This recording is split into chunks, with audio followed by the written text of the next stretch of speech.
Hello दोस्तों, आप सभी का स्वागत है आपका अपने YouTube channel CG government job पे। दोस्तों आज का विज्ञापन एनटीपीसी लिमिटेड की है, जहां पे दोस्तों अलग अलग परियोजनाओं में विभिन्न पदों पर भर्ती हेतु विज्ञापन जारी हुआ है। दोस्तों विज्ञापन इस प्रकार से है, देख सकते हैं यहाँ पे। दोस्तों सबसे पहले जो डेट है उसको देख लेते हैं। यहाँ पे देखिए, ऑनलाइन आवेदन करने की प्रारंभिक तिथि दोस्तों 19 अप्रैल 2023 सुबह 10 बजे से चालू हो गए हैं।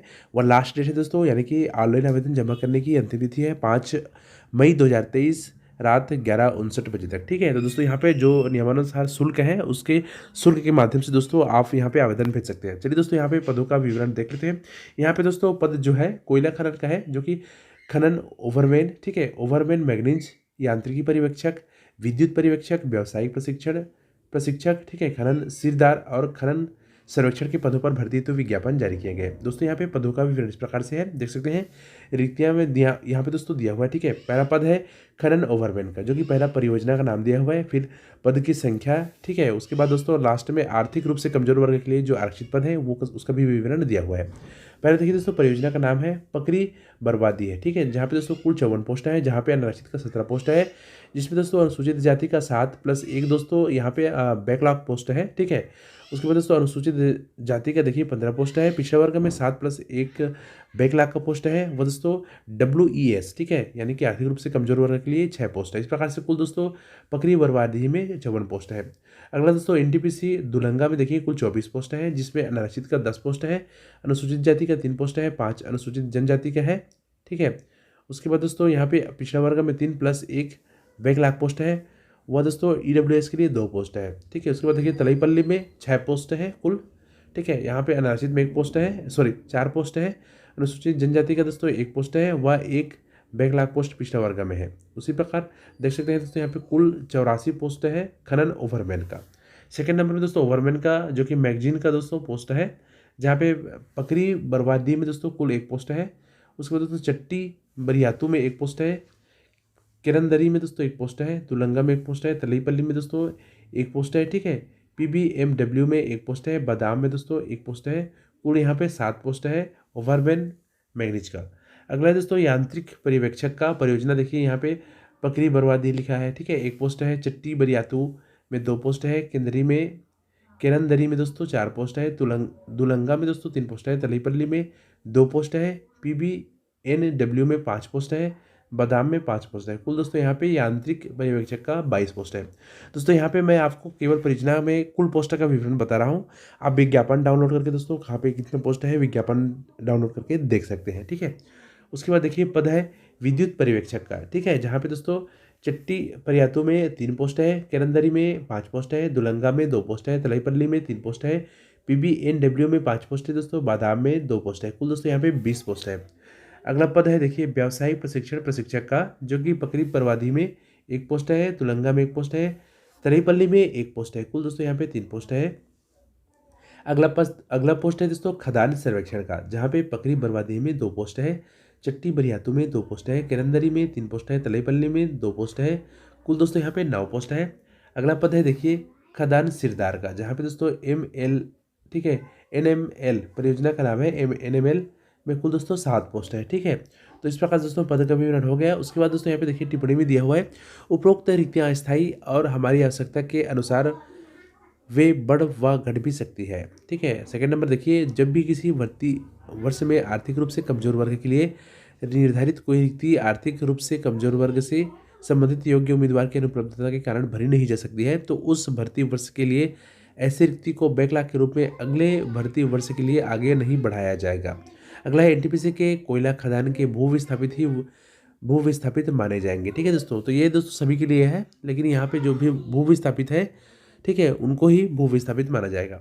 उसके बाद दोस्तों यहाँ पे देखिए क्वालिफिकेशन दिया हुआ है, पात्रता मापदंड, जो कि पहला पोस्ट है खनन ओवरमैन का। ठीक है, जहाँ पे देखिए प्रासंगिक विषयों में योग्यता उपरांत पश्चात अनुभव वर्षों में, यानी कि दोस्तों जो यहाँ पे थर्ड नंबर पे जो कॉलम में दिया हुआ है अनुभव का है। ठीक है, तो देखिए दोस्तों पहला पोस्ट है खनन ओवरमैन का। क्वालिफिकेशन देखिए, जो कि इसमें एक्सपीरियंस है ये एक साल का। ठीक है, तो ओवरमैन का दोस्तों यहाँ पे देखिए योग्यता न्यूनतम दोस्तों 60% अनुसूचित जाति अनुसूचित जनजाति भू विस्थापित के लिए न्यूनतम 50% रहेगा अंकों के साथ दोस्तों। ठीक है, डिप्लोमा चाहिए संस्थान से खनन में पूर्णकालिक नियमित डिप्लोमा, और ठीक है कोयले के लिए डीजीएमएस से सीएमआरए के तहत योग्यता का ओवरमेन प्रमाण पत्र होनी चाहिए। डीजीएमएस द्वारा मान्यता प्राप्त संस्थानों द्वारा जारी वैध प्राथमिक चिकित्सा प्रमाण पत्र भी इसमें मांगा गया है। अगला पोस्ट है दोस्तों यांत्रिक पर्यवेक्षक का एक पोस्ट है। इसमें भी दोस्तों देख सकते हैं जो कि न्यूनतम 60% अंकों के साथ प्रतिष्ठित संस्थान से मैकेनिकल या फिर प्रोडक्शन इंजीनियरिंग में पूर्णकालिक नियमित डिप्लोमा मांगा गया है, जिसमें दोस्तों देख सकते हैं ST/SC के लिए दोस्तों 60% मांगा गया है व भू विस्थापित के लिए 10% छूट दिया गया है, यानी कि 50% मांगा गया है। नंबर 4 है दोस्तों विद्युत पर्यवेक्षक का एक पोस्ट है, जिसमें दोस्तों देख सकते हैं न्यूनतम 60% अंकों के साथ प्रतिष्ठित संस्थान से इलेक्ट्रिकल या फिर इलेक्ट्रॉनिक्स, ठीक है, इंजीनियरिंग में पूर्णकालिक नियमित डिप्लोमा मांगा गया है, जो कि ST/SC के लिए 50% अंक मांगा गया है स्नातक में, ठीक है, सॉरी डिप्लोमा में, व भू विस्थापित के लिए दोस्तों 10% का छूट दिया गया है, यानी कि 50% मांगा गया है। नंबर 5 देखिए व्यावसायिक प्रशिक्षक का एक पोस्ट है, जिसमें दोस्तों 60% अंकों के साथ, ठीक है, खनन में पूर्णकालिक नियमित डिप्लोमा और कोयले के लिए डीजीएमएस से सीएमआर के तहत योग्यता का ओवरमेन प्रमाण पत्र, जिसमें दोस्तों डीजीएमएस द्वारा मान्यता प्राप्त संस्थानों द्वारा जारी वैध प्राथमिक चिकित्सा प्रमाण पत्र भी चाहिए, ठीक है। नंबर 6 देखिए दोस्तों खदान सर्वेक्षण का एक पोस्ट है। इसमें भी दोस्तों डीजीएमएस द्वारा जारी किए गए सर्वेक्षण योग्यता प्रमाण पत्र सहित न्यूनतम 60% अंकों के साथ प्रतिष्ठित संस्थान से खदान सर्वेक्षण में पूर्णकालिक नियमित डिप्लोमा, खनन इंजीनियरिंग में डिप्लोमा व दोस्तों खनन और खदान सर्वेक्षण में डिप्लोमा मांगे गए हैं, ठीक है। नंबर 7 देखिए दोस्तों यहाँ पे खदान सिरदार का एक पोस्ट है, जो कि खदान सिरदार में भी दोस्तों 1 साल का एक्सपीरियंस मांगा गया है, जो कि कोयले के डीजीएमएस द्वारा जारी किए गए योग्यता के वैध सिरदार प्रमाण पत्र के साथ न्यूनतम 60%, ठीक है, अंकों के साथ प्रतिष्ठित संस्थान से इंटर यानी कि 12वीं कक्षा का प्रमाण पत्र और डीजीएमएस द्वारा मान्यता प्राप्त संस्थानों द्वारा जारी किया गया वैध प्राथमिक चिकित्सा प्रमाण पत्र चाहिए। इस प्रकार से दोस्तों यहाँ पे कुल 84 पोस्ट है, जहाँ पे अलग अलग 7 प्रकार के पद हैं। सभी में दोस्तों क्वालिफिकेशन के साथ में 1 साल का एक्सपीरियंस मांगा गया है। उसके बाद दोस्तों यहाँ पे देखिए ऊपरी आयु सीमा, तो यहाँ पे दोस्तों देखिए सभी वर्ग के लिए 25 वर्ष दिया हुआ है। उसके साथ में दोस्तों यहाँ पे वर्ग अनुसार छूट भी दिया हुआ है, जहाँ पे यदि आप दोस्तों ओबीसी के तहत है तो आपको 25 में प्लस 3 वर्ष का छूट दिया गया है, यानी कि 28 वर्ष तक आप अप्लाई कर सकते हैं। ST/SC के तहत है दोस्तों तो आपको 5 साल का छूट दिया गया है, यानी कि 25 में 5 30 तक आप अप्लाई कर सकते हैं। भूमि विस्थापित है दोस्तों तो आप कोई से भी वर्ग के हो, आपका जमीन यदि NTPC प्लांट पे गया है, भू विस्थापित है, तो आप दोस्तों 5 साल आपको छूट इसमें दिया गया है, ठीक है। उसके बाद देखिए भूतपूर्व सैनिक यानी कि ESM श्रेणी के उम्मीदवारों के लिए भारत सरकार के मौजूदा दिशा निर्देशों के अनुसार छूट दिया जाएगा, ठीक है। दोस्तों यहाँ पे बहुत सारे कंडिका व शर्त दिया हुआ है, उसको आप देख लीजिए। यहाँ पे दोस्तों देखिए मासिक परिलब्धियाँ और मुआवजा, यानी कि दोस्तों वेतनमान किस प्रकार से है, तो दोस्तों यहाँ पे देखिए खदान सिरदार को छोड़कर सभी ट्रेडों के लिए रुपया 50,000 का समेकित निश्चित मासिक वेतनमान रहेगा। उसके बाद देखिए सेकंड नंबर में खदान सिरदार के लिए रुपये 40,000 का समेकित मासिक वेतनमान रहेगा, यानी कि खदान सिरदार का ही 40,000 रुपये मासिक वेतनमान रहेगा। बाकी सभी के लिए 50,000 का समेकित निश्चित मासिक मानदेय रहेगा।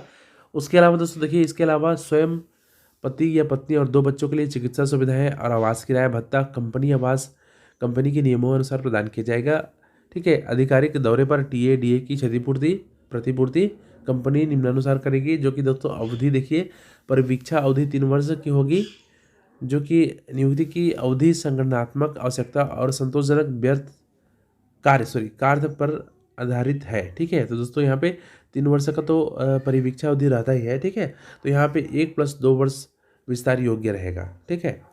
उसके बाद दोस्तों यहाँ पे देखिए चयन प्रक्रिया दिया हुआ है। योग्य उम्मीदवारों को एक लिखित परीक्षा और उसके बाद कौशल परीक्षा देनी होगी, जिसका वर्णन नीचे दिया गया है। तो यहाँ पे दोस्तों देखिए 2 चरण में परीक्षा होगी, ठीक है। संरक्षण की जो प्रक्रिया है 2 चरण में होगी। प्रथम में दोस्तों लिखित परीक्षा और सेकंड में दोस्तों कौशल परीक्षा। तो इसमें देख सकते हैं किस प्रकार से अंक निर्धारण किया गया है, उसको आप विज्ञापन से देख सकते हैं। उसके बाद दोस्तों यहाँ पे सामान्य शर्तें दिया हुआ है, जिसको आप दोस्तों डिस्क्रिप्शन में जाकर के विज्ञापन डाउनलोड करके पढ़ सकते हैं, ठीक है। यहाँ पे दोस्तों मैं आपको समय के अभाव कारण दोस्तों पूरा विस्तृत जानकारी नहीं दे पा रहा हूँ, जो कि आप विज्ञापन डिस्क्रिप्शन से डाउनलोड करके ये पूरा स्पष्ट कर सकते हैं, समझ सकते हैं।